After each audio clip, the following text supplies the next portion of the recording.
Welcome! This is another video. Hold on. Include it up a little bit. This is another video in my NIV Bible reading series. In this video, I'm going to be reading through Deuteronomy chapter 10 through 15. Let's just. This is NIV. NIV stands for New International Version, and let's get into it. Hold on, let me actually see. Make sure I got the right mic going. Okay, yeah, make microphone JLab. Let me get the filters. Okay, noise suppression. All right, let's get it. All right, making sure. All right. And at the time the Lord said to me, chisel out 2 stone tablets like the first ones, and come up to me on the mountain. Also make a wooden ark. It also says, there's a footnote that says that is a chest when it regard the ark. I will write on the tablets the words that were on the first tablets, which you broke. Then you are to put them in the ark. So if you don't remember, if I remember correctly, the first tablets broke when Moses got sent down the mountain, because with the original tablets, and saw the people with the golden calf. And then God was like, okay, I'm gonna write some. I'm gonna do it a second time. Hey. So I made the ark out of acacia wood, and chiseled out 2 stone tablets like the first ones, and went up on the mountain with the 2 tablets in my hands. The Lord wrote on these tablets what he had written before, the 10 commandments he had proclaimed to you on the mountain out of the fire on the day of the assembly, and the Lord gave them to me. Then I came back down the mountain and put the tablets in the ark I had made, as the Lord commanded me, and they are there now. The Israelites traveled from the wells of Bene-Jaakan to Mosera. There Aaron died and was buried, and Eleazar, his son, succeeded him as priest. From there they traveled to Gudgolda and on to Jotbatha, a land with streams of water. At that time the Lord set apart the tribe of Levi to carry the ark of the covenant of the Lord, to stand before the Lord, to minister and to pronounce blessings in his name, as they still do today. That is why the Levites have no share or inheritance among their fellow Israelites. The Lord is their inheritance, as the Lord your God told them. Imagine having the God being your inheritance. That's fresh. What greater inheritance is there? What greater honor it is for God to choose you. You know what I'm saying? Like, it goes for people that are saved, and now in the New Testament times we are. And what greater honor is there? And just what can spark more gratefulness than being chosen by God to be saved? And what the greatest part is, there's no pride in it, because you are not. The Bible says that you are not chosen for your righteousness, just as he didn't choose the Jews back then for his because they were righteous. They chose. It's all grace. But when God uses you to just like sow it, to plant a seed, or to minister and stuff, or something, like do something, how great is that? What greater honor? What great honor it is to be used by God, when he doesn't need to use us. He doesn't need us, but he chooses to for his own glory. How great is that, God? Can I get an amen in here? Alright. The Lord your God told them. Okay, picking up at verse 10. Now I had stayed on the mountain 40 days and 40 nights, as I did the first time, and the Lord listened to me at this time also. It was not his will to destroy you. Go, the Lord said to me, and lead the people on their way, so that they may enter and possess the land I swore to their ancestors to give them. And now Israel, what does the Lord your God ask of you? To fear the Lord, to fear the Lord your God, to walk in obedience to him, to love him, to serve the Lord your God with all your heart and with all your soul, and to observe the Lord's commands and decrees that I am giving you today for your own good. To the Lord your God belong the heavens, even the highest heavens, the earth and everything in it. Yet the Lord set his affection on your ancestors and loved them, and he chose you, their descendants, above all the nations, as it is today. Circumcise your hearts, therefore, and do not be stiff-necked any longer. For the Lord your God is God of gods and Lord of lords, the great God, mighty and awesome, who shows no partiality and accepts no bribes. He defends the cause of the fatherless and the widow, and loves the foreigner residing among you, giving them food and clothing, and you are to love those who are foreigners, for you yourselves were foreigners in Egypt. Fear the Lord your God and serve him. Hold fast to him and take your oaths in his name. He is the one you praise. He is your God who performed for you those great and awesome wonders you saw with your own eyes. Your ancestors who went down into Egypt were 70 in all, and now the Lord your God has made you as numerous as the stars in the sky. Ain't that facts, guys? Yo, that's some good stuff right there. I'm getting excited over here. Of course, I'm not a Jew, but you know that speaks broadly. You know what I'm saying? He did that for them. He does that for us. When he spread the message to the Gentiles through under the new covenant. I mean, even then, back then, you know, it wasn't completely closed off from Gentiles. The Gentiles kind of just had to live in the land and stuff like that. I mean, look at the story of Ruth. You know what I'm saying? But now we're in chapter. Oh, there's an insight here on my student Bible. It says on verse 10, 12 through 22. It talks about 12 times Deuteronomy says that we are to love God. In fact, Jesus was quoting Deuteronomy 6:5 when he gave the most important commandment as love the Lord your God with all your heart. Mark 12:30. How can we love when we don't feel loving? In the Bible, love is more than a feeling. It is a decision to serve another person's best interests. Only through God's help can this decision be made with all your heart. That's fact, guys. And then chapter 11. Love the Lord your God and keep his requirements, his decrees, his laws, and his commands always. Remember today that your children were not the ones who saw and experienced the discipline. Hit my mic a little bit. And experienced the discipline. Let me see all that. Who saw and experienced the discipline of the Lord your God, his majesty, his mighty hand, his outstretched arm, the signs he performed, and the things he did in the heart of Egypt, both to Pharaoh, king of Egypt, and to his whole country, what he did to the Egyptian army, to its horses and chariots, how he overwhelmed them with the waters of the Red Sea. The Red Sea can also be interpreted as the Sea of Reeds. As they were pursuing you, and how the Lord brought lasting ruin on them. It was not your children who saw what he did for you in the wilderness until you arrived at this place. And what he did to Dathan and Abiram, sons of Eliab, the Reubenite, when the earth opened its mouth right in the middle of all Israel and swallowed them up with their households, their tents, and every living thing that belonged to them. But it was your own eyes that saw all these great things the Lord has done. Observe, therefore, all the commands I am giving you today, so that you may have the strength to go in and take over the land that you are crossing the Jordan to possess, and so that you may live long in the land of the Lord swore to your ancestors to give to them and their descendants, a land flowing with milk and honey. The land you are entering to take over is not like the land of Egypt, from which you have come, where you planted your seed and irrigated it by foot as in a vegetable garden. But the land you are crossing the Jordan to take possession of is a land of mountains and valleys that drinks rain from heaven.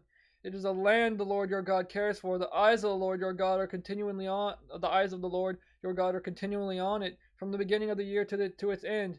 So if you faithfully obey the commands I am giving you today, to love the Lord your God and to serve him with all your heart and with all your soul, then I will send rain on your land in its season, both autumn and spring rains, so that you may gather in your grain, new wine, and olive oil. I will provide grass in the fields for your cattle, and you will eat and be satisfied. Be careful, or you will be enticed to turn away and worship other gods and bow down to them. Then the Lord's anger will burn against you, and he will shut up the heavens so that it will not rain, and the ground will yield no produce, and you will soon perish from the good land the Lord is giving you. Fix these words of mine in your hearts and minds. Tie them as symbols on your hands and bind them on your foreheads. Teach them to your children, talking about them when you sit at home and when you walk along the road, when you lie down and when you get up. Write them on the door frames of your houses and on your gates, so that your days and the days of your children may be many in the land the Lord swore.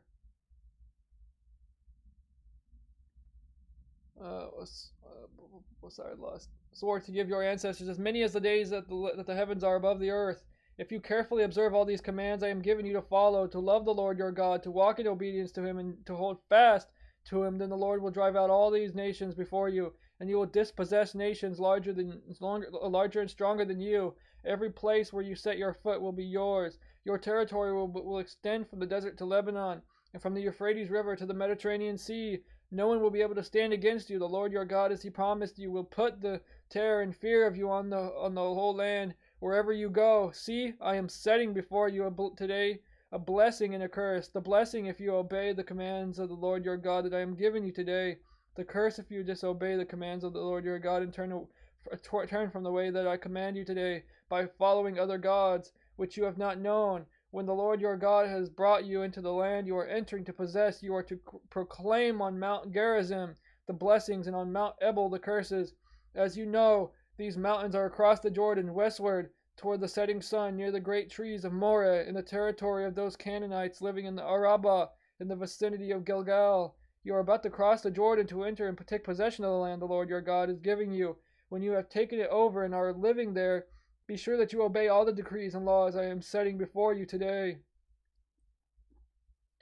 And now we're in chapter 12. Okay.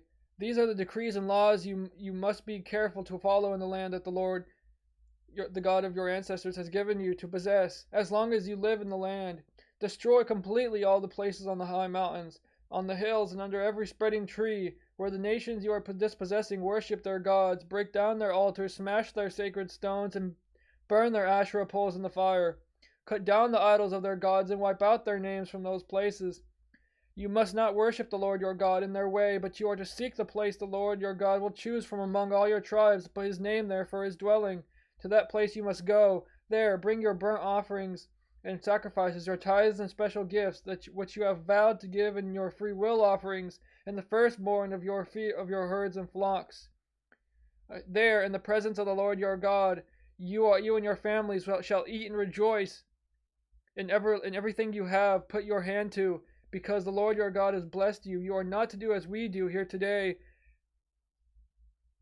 everyone doing as they see fit. Oh, that's a big thing. That's a big, I might have to underline that. Hold on. All right. Yeah, that's a big line there. You are, chapter 12, Deuteronomy 12:8. You are not to do as we do here today, everyone doing as they see fit, since you have not yet reached the resting place and the inheritance the Lord your God has given you. But that's a big thing there. You are not to do as we do here today. I repeat, everyone doing as they see fit. I know that's a big thing going on today in the culture, and the fact is, we're not to do as we see fit. We are to do as do as God sees fit. That is what we are supposed to do. We are not our own gods. We are supposed to do what is godly and good, according to what God says is good, not according what we think is good or and stuff like that. We should do what's good according to what God has outlined as good. You know what I'm saying? That goes back to the idea that goodness is what's good and what's bad is all subjective and therefore is subject to each person and subject to change. Therefore, it's subject to change. But when there's an anchor on what's good and bad, God's law, that totally gets rid of that. Okay, all you have is what's good according to God's law, what's not good according to God's law.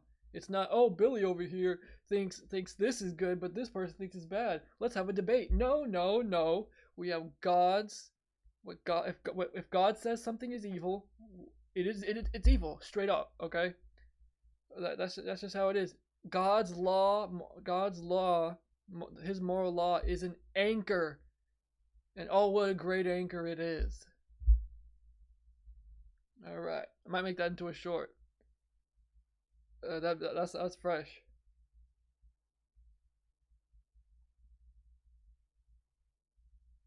You are not to do as we do here today.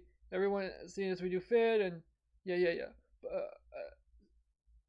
Since you have not yet reached the resting place and the inheritance the Lord your God has given you, but you will cross the Jordan and settle in the land the Lord your God has given you as an inheritance, and He will give you rest from all your enemies around you, so that you will live in safety. Then to the place the Lord your God will choose as a dwelling place for His name. There you are to bring everything I command you, your burnt offerings and sacrifices, your tithes and special gifts, and all the choice possessions you have vowed to the Lord, and there rejoice before the Lord your God, you, your sons and daughters, your male and female servants, and the Levites from your towns, who have no allotment or inheritance of their own. Be careful not to sacrifice your burnt offerings anywhere you please. Offer them only at the place the Lord will choose in one of your tribes, and there observe everything I command you. Nevertheless, you may slaughter your animals in any of your towns and eat as much of the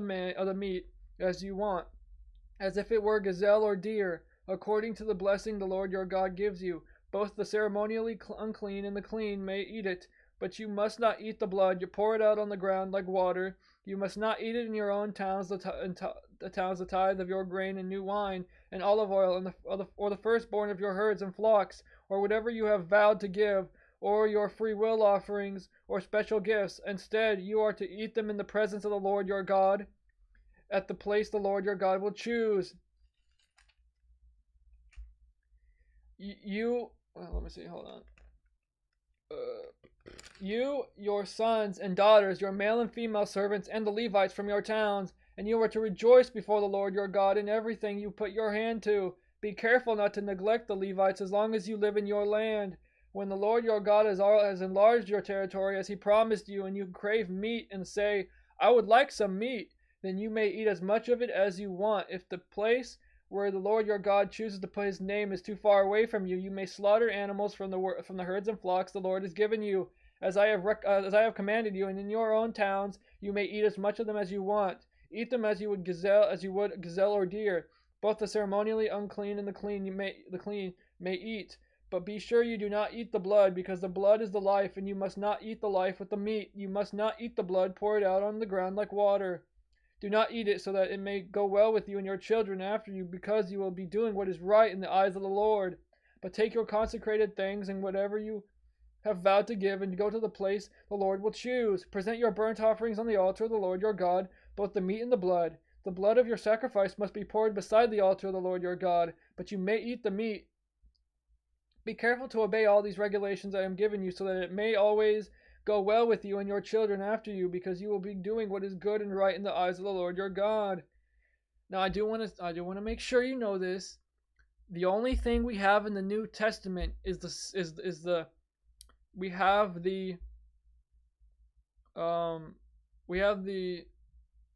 moral law. The civil law and the ceremonial law are done. We're not to sacrifice.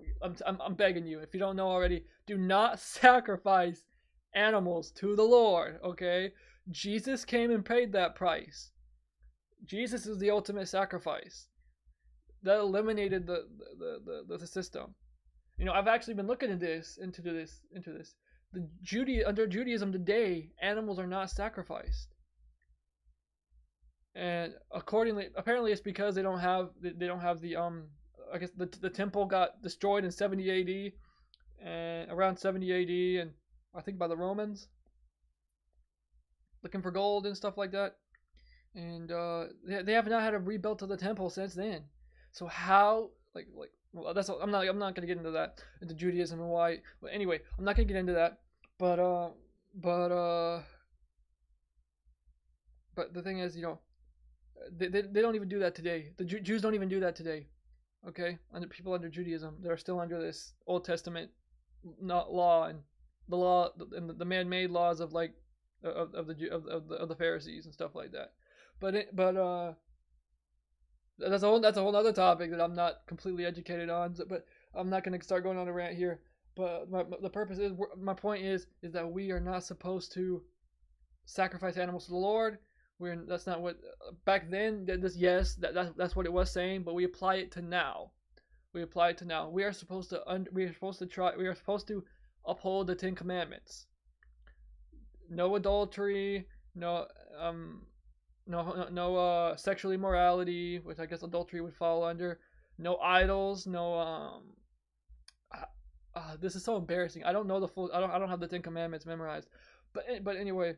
Yeah, no adultery, the 10 Commandments. The 10 Commandments are still in effect and stuff like that, So we are told to follow that, and to further proof that we should not follow like things like the dietary laws. That we don't have to follow the dietary laws. I mean, it's a good idea to follow the dietary laws because I do believe it proves that the dietary laws are a good thing that were back then because it's a healthy lifestyle with the dietary laws of that God put the Jews under. But we're not told to uphold. We're not commanded to uphold the dietary laws and ceremonial law. It is the moral law we still have. And as far as the dietary laws go, for if any of these Hebrew roots people are watching, and stuff like that. It's not bad to follow the dietary laws, but Peter literally had a vision where God literally said, Peter, eat, and stuff like that. Peter, eat, and he was like, no, God, I would never eat anything unclean. But then he was like, do not call anything unclean which I have made clean, and stuff like that. And go look it up in Acts. I don't have in Acts. Peter got a direct vision from God with the pulling of the sheet and all that stuff. Go check that out. So yeah, I have to clarify that when and stuff like that. I feel the need to clarify that. Okay. But anyway, where was I at? Okay, do not eat it so that it may go well with you and your children after you, because you will be doing what is right in the eyes of the Lord. It would be a good idea to follow the dietary laws, though. I mean, I'll be honest, you live a much healthier life. But anyway, but take your consecrated things and whatever you have vowed to give, and to go to the place the Lord will choose. Present your burnt offerings on the altar of the Lord your God, both the meat and the blood. The blood of your sacrifices must be poured beside the altar of the Lord your God, but you may eat the meat. Be careful to obey all these regulations I have given you, so that it may always go well with you and your children after you, because you will be doing what is right and what is good and right in the eyes of the Lord your God. The Lord your God will cut off before you the nations you are about to invade and dispossess. But when you have driven them out and settled in their land, and after they have been destroyed before you, be careful not to be ensnared by inquiring about their gods, saying, how do these nations serve their gods? We will do the same. You must not worship the Lord your God in their way, because in worshiping their gods they do all kinds of detestable things the Lord hates. They even burn their sons and daughters in the fire as sacrifices to their gods. See that you do all I command you. Do not add it or take away from it.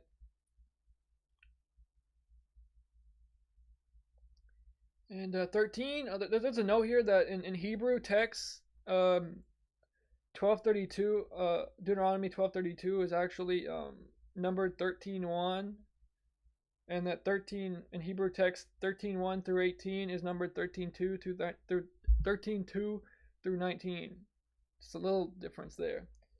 If a prophet or one who foretells by dreams, we're on 13 now, appears among you and announces to you a sign or wonder, and if the sign or wonder spoken or takes place, and the prophet says, let us follow other gods you have not known, and let us worship them, you must not listen to the words of that prophet or dreamer. The Lord your God is testing you to find out whether you love him with all your heart and with all your soul. It is the Lord your God you must follow, and him you must revere. Keep his commands and obey him. Serve him and hold fast to him.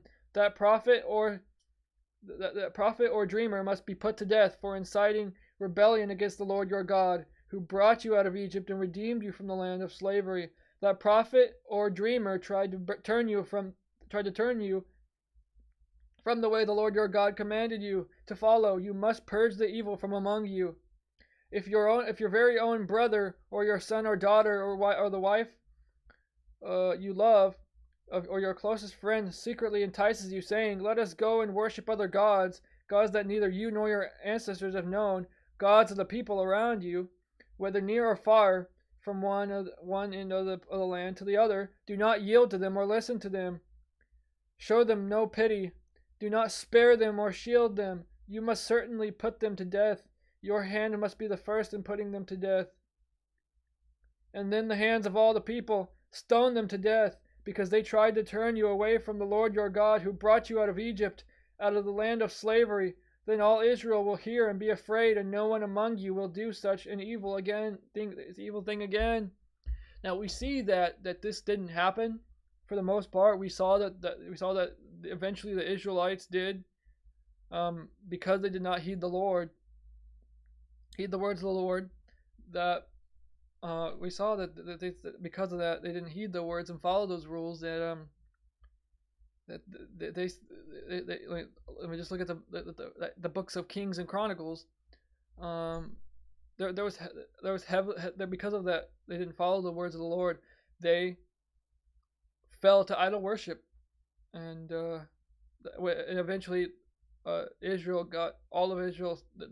Israel split, and then for a long time there was Israel and Judea or Judah, whatever, however you want to say it, and then Israel got completely destroyed, and then Judah lasted for a little while longer, and then they got destroyed too, because all because of idol worship, and because they didn't worship, they didn't rightly follow the Lord.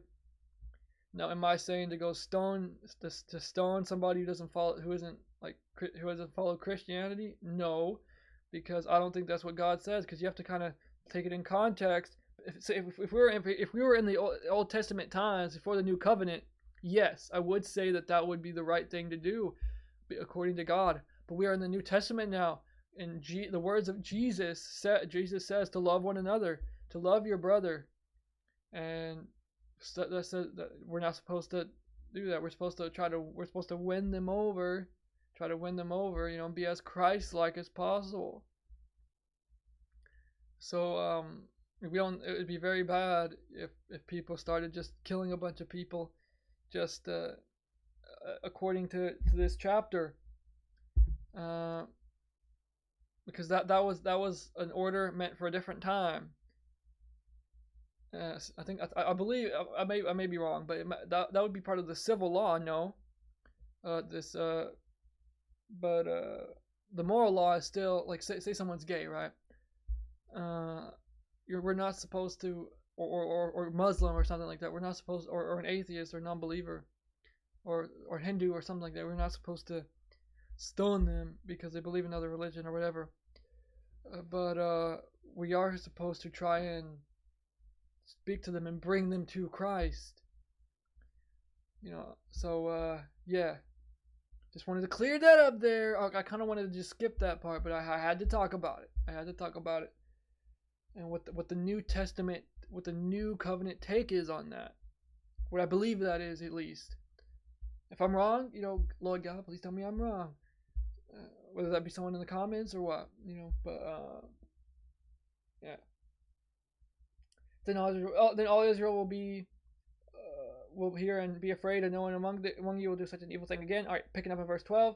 If you hear it said about one of the towns the Lord your God has given you to live in, the troublemakers have arisen among you and have led the people of their town astray, saying, "Let us go and worship other gods you have not known," then you must inquire, probe, and investigate it thoroughly. And if it is true and it has been proved that this detestable thing has been done among you, you must certainly put to the sword all who live in that town. You must destroy it completely, both its people and its livestock. You are to gather all the plunder of the town into the middle of the public square and completely burn the town and all its plunder as a whole burnt offering to the Lord your God. That town is to remain a ruin forever, never to be rebuilt. and none of the condemned things are to be found in your hands. Then the Lord will turn from his fierce anger, will show you mercy, and will have compassion on you.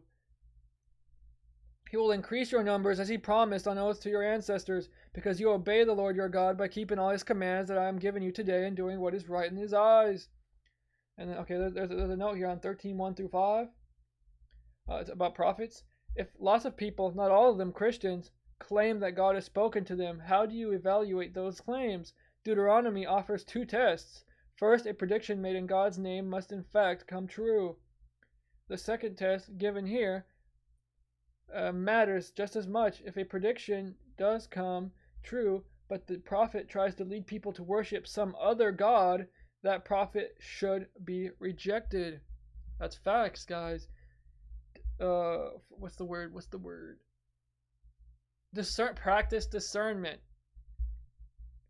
on things. I know that there are a lot of people out there. A lot of the devil's always try the work. Think about it, the devil works all the time. The devil is active 24/7, always trying to deceive as many people as he can, because he wants to take as many people into the lake of fire with him as he can. He wants to be worshipped. He wants to lead as many people astray and be worshipped and defeat God. You know, so brothers and sisters, always be discerning. Practice discernment. Pray for discernment in your prayer times. If you don't have a prayer time, you got it. I've urged you to have a prayer time. Pray to God every day. You know what I'm saying? Yeah, it's only through Him. It is only through Him that can. It's only God that can give you the strength of discernment. With the Holy Spirit that lives inside every believer, every saved person. Anyway. Where was I at? Okay, chapter 14. Deuteronomy 14. You are the children of the Lord your God. Do not cut yourselves or shave the front of your heads for the dead, for you are a people holy to the Lord your God. Out of all the peoples on the face of the earth, the Lord has chosen you to be his treasured possession. Do not eat any detestable thing. These are the animals you may eat: the ox, the sheep, the goat, the deer, the gazelle. Let's go back to what I was talking about. The gazelle, the roe deer, the wild goat, the ibex, the antelope, and the mountain sheep. And there's a footnote that says, let me see, hold on. The precise identification of some of the birds and animals in this chapter are uncertain, which makes sense because a lot of animals go extinct and stuff like that, and evolve over time and stuff like that. And of course you have the translation from Hebrew to English, which is and stuff like that, which as far as I know doesn't really translate well. It's really hard to translate it properly, because like if it's like Spanish to English, that's like way easier. But like I can't imagine how hard like something like Japanese and Hebrew and Aramaic to English and vice versa is. Vice versa is, you know what I'm saying? But you may eat any animal that has a divided hoof and that chews the cud. However, of those that chew the cud or that have a divided hoof, you may not eat the camel, the rabbit, or the hyrax. The hyrax is actually something. Let me actually pull this up. All right, I wanted to show you a hyrax. Hold on. There you go. That's a hyrax. All right. Yeah, that's a hyrax right there. Apparently they're endangered.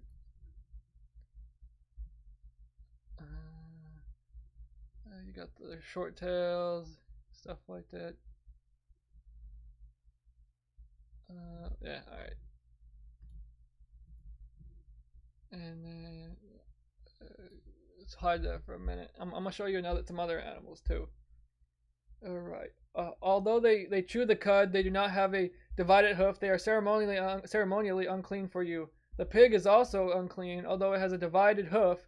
It does not chew the cud. You are not to eat their meat or touch their carcasses. Of all the creatures living in water, you may eat any that has fins and scales, but anything that does not have fins and scales you may not eat. For you it is unclean. You may eat any clean bird, but these you may not eat: the eagle, the vulture, the black vulture, the red kite, the black kite, any kind of falcon, any kind of raven, the horned owl, the screech owl, the gull, any kind of hawk, the little owl, the great owl, the white owl, the desert owl, the osprey, the cormorant, the stork, any kind of heron, the hoopoi, and the bat. So I wanted to show you the hoopoi. Let's see. Don't worry, you're not gonna see anything too crazy. I'm a clean Christian man. I ain't got nothing. Hoopoi birds. Oh, so that's the hoopoi right there. I don't know if you can see it. There you go.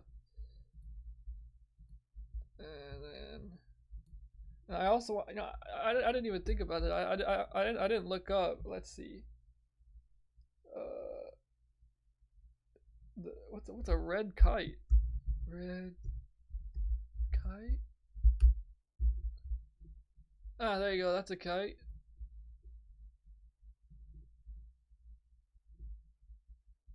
Apparently, it looks like an eagle to me. I don't know. And then one I haven't looked up yet is another one is, let me see, where was it?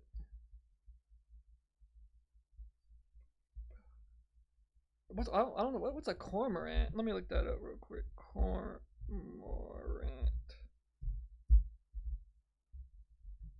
Oh, dude, that kind of look goofy. Oh, look at this.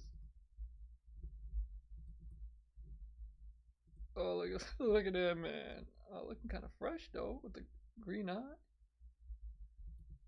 Anyway, all right. Anything else in here?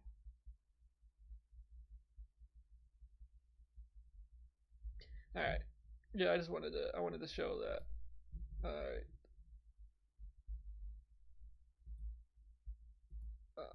Oh wait. Oh. Hold on. It wasn't showing. Give me a second. All right. Now I'll show you. Oh, oops. All right. All right. My bad. All right. I think I need to show you the cormorant.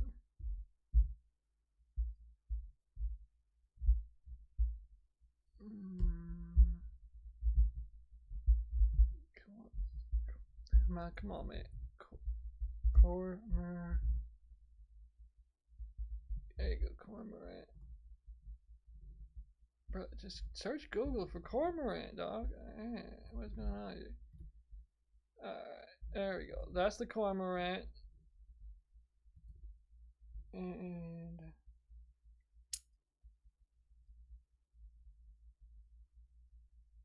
I think this is the hoopoi. Yeah, there you go. That's the hoopoi.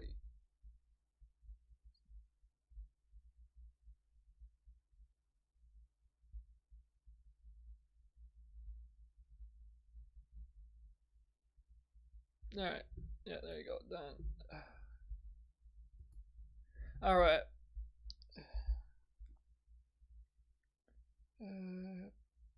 Alright, picking up at 19.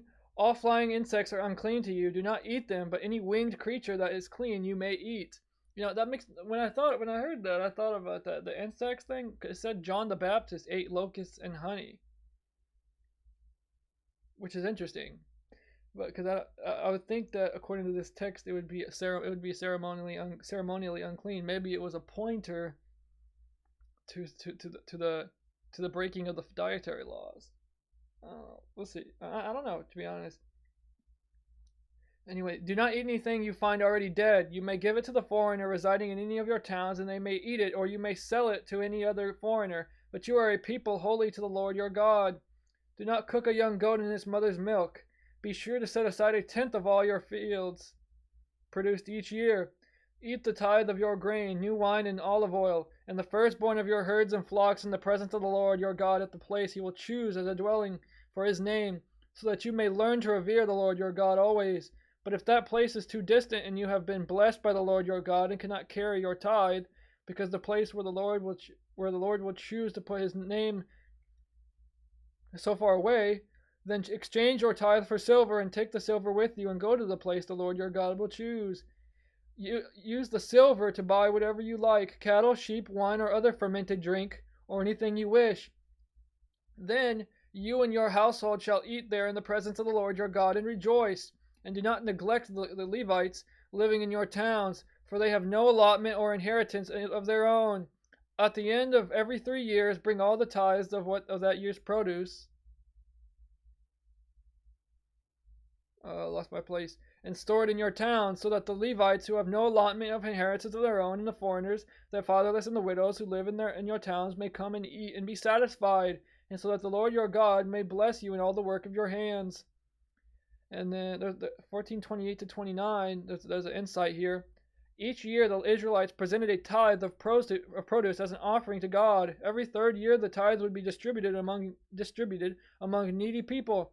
God accepted the gifts to these people as an offering to himself. The principle behind this practice was later powerfully expressed in a parable by Jesus in Matthew 25:31 through 46, who said, "Truly I tell you, whatever you did for one of the least of these brothers and sisters of mine, you did for me." Verse 40. That's verse 40. At the end of every 7 years you must, this is 15, starting on 15. At the end of every 7 years you must cancel debts. This is how it is to be done. Every creditor shall cancel any loan they have made to a fellow Israelite. They shall not require payment from anyone among their own people, because the Lord's time for canceling debts has been proclaimed. You may require payment from a foreigner, but you must cancel any debt your fellow Israelite owes you. However, there need be no poor people among you, for in the land the Lord your God has given you to possess as your inheritance, he will richly bless you if only you fully obey the Lord your God and are careful to follow all these commands I am giving you today. For the Lord your God will bless you as he promised, and you will lend to many nations, but will borrow from none. You will rule over many nations, but none will rule over you. If anyone is poor among your fellow Israelites in any of the towns of the land the Lord your God is giving you, do not be hard-hearted or tight-fisted toward them. Rather, be open-handed and freely lend them whatever they need. Be careful not to harbor this wicked thought. The 7th year, the year for canceling debts, is near, so that you do not show ill will toward the needy among your fellow Israelites and give them nothing. They may then appeal to the Lord against you, and you will be found guilty of sin. Give generously to them, and be found give generously to them, and do so without a grudging heart. Then, because of this, the Lord your God will bless you in all your work and in everything you put your hand to. There will always be poor people in the land. Therefore, I command you to be open-handed toward your fellow Israelites who are poor and needy in your land. If any of your people, Hebrew men or women, sell themselves to you and serve you 6 years, in the 7th year you must let them go free, and when you release them, do not send them away empty-handed. Supply them liberally from your flock, your threshing floor, and your winepress. Give to them as the Lord your God has blessed you. Remember that you were slaves in Egypt, and the Lord your God redeemed you. That is why I give you this command today. But if your servant says to you, I do not want to leave you, because he loves you and your family and is well off with you, take an awl and push it through his earlobe into the door, and he will become your servant for life.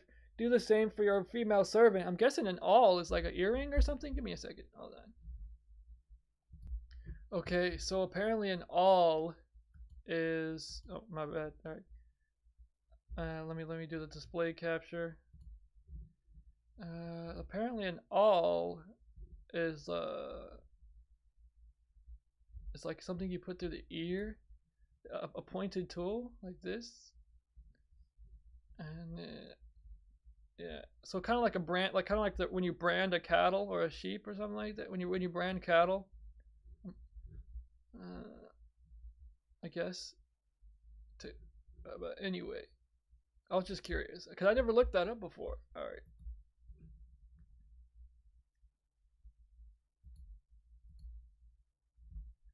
There we go. All right, back to it. All right.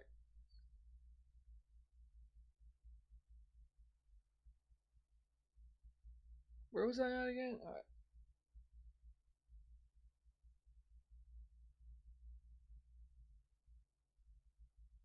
And he will become your servant for life. Do the same for your female servant. Do not consider it a hardship to set your servant free, because their service to you these 6 years has been worth twice as much as that of a hired hand. And the Lord your God will bless you in everything you do. Set apart for the Lord your God every firstborn male of your herds and flocks. Do not put the firstborn of your cows to work, and do not shear the firstborn of your sheep. Each year you and your family are to eat them in the presence of the Lord your God at the place he will choose. If an animal has a defect, is lame or blind, or has any serious flaw, you must not sacrifice it to the Lord your God.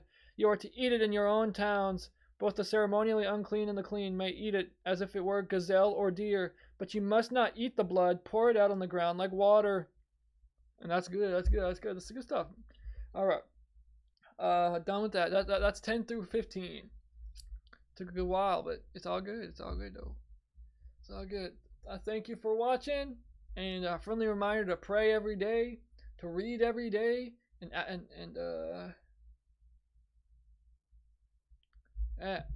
I'm gone.